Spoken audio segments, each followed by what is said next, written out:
timeless book friends. Humanity is not just divided by borders, but also by education. What may seem to you as obvious, and may be a bit wrong or off, is necessary and vital for a person stuck in an old or broken culture. Sometimes it is best to learn with low on-ramps, with much simplified books. But it is true for all that you begin with the narrated books at the library and hiking or adventure, where you can get away from all the noise and confusion and doubt and disbelief. Here you will be able to inherit the functional and meaningful cultures of lives lived. Their culture is not complicated. To put it simply, everything must be evidence-based, and you must always aim to think about what you are doing and evaluate your premise. Many, upon hearing of narrated books, adventure, and the love of wisdom, of culture of greatness, and examining your life and ideas and checking your premises, will still ask this strange old question, then what? Here, you have to examine your premise again, because you are assuming that education only makes you more knowledgeable. That is how high school education, or cramming, works, but not how real education functions.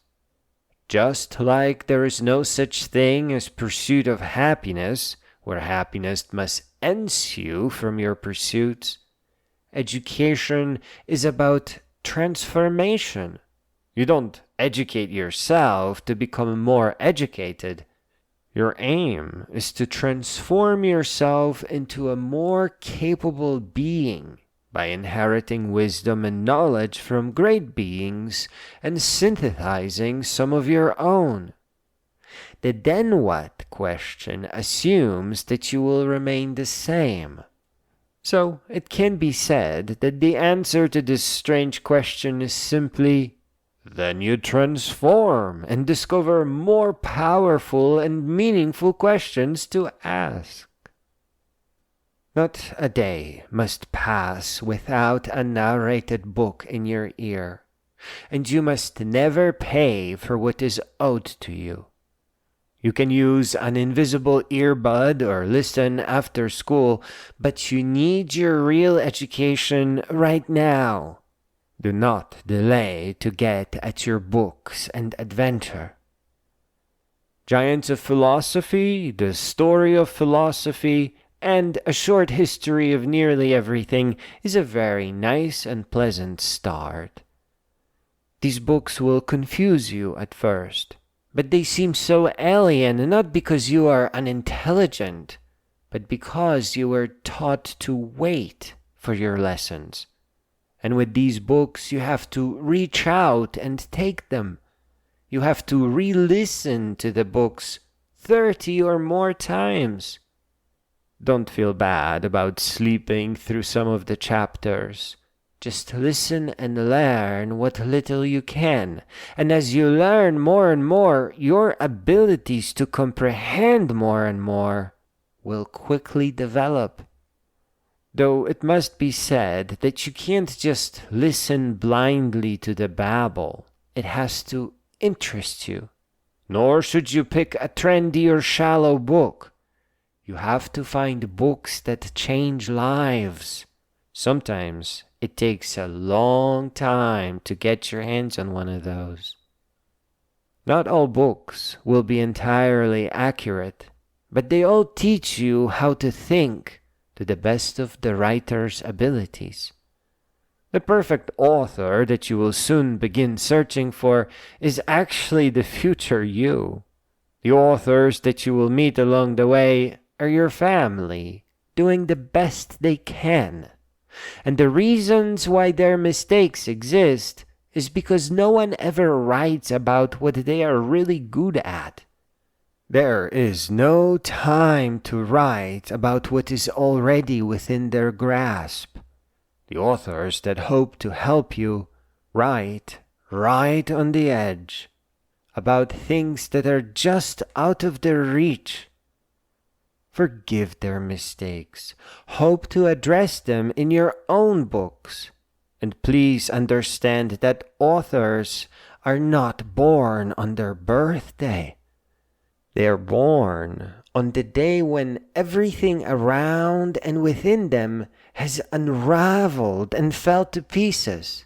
And yet, they found a way to stitch it all back, and better than ever. That is exactly why they write. They are sharing their stitch or their wisdom with you.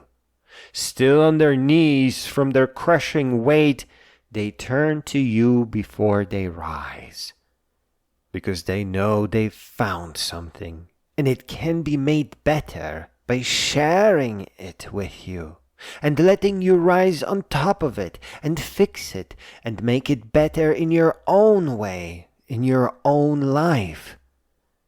They are delivering the wisdom that keeps them whole to you, to make you stronger, to spare you what they went through. It's a way to break the cycle of mistakes. Go to your library, find clear-thinking, non-religious authors, and take their narrated books on adventures with you. If they have already passed, reawaken their spirits on long trails and beautiful beaches, in the deep woods or mountain tops. To comprehend them, become their friend, and reach out to hope to understand them. And in return, they will grant you their wisdom that will completely change your life. And you will begin your next adventure taller, stronger, wiser, and even more powerful.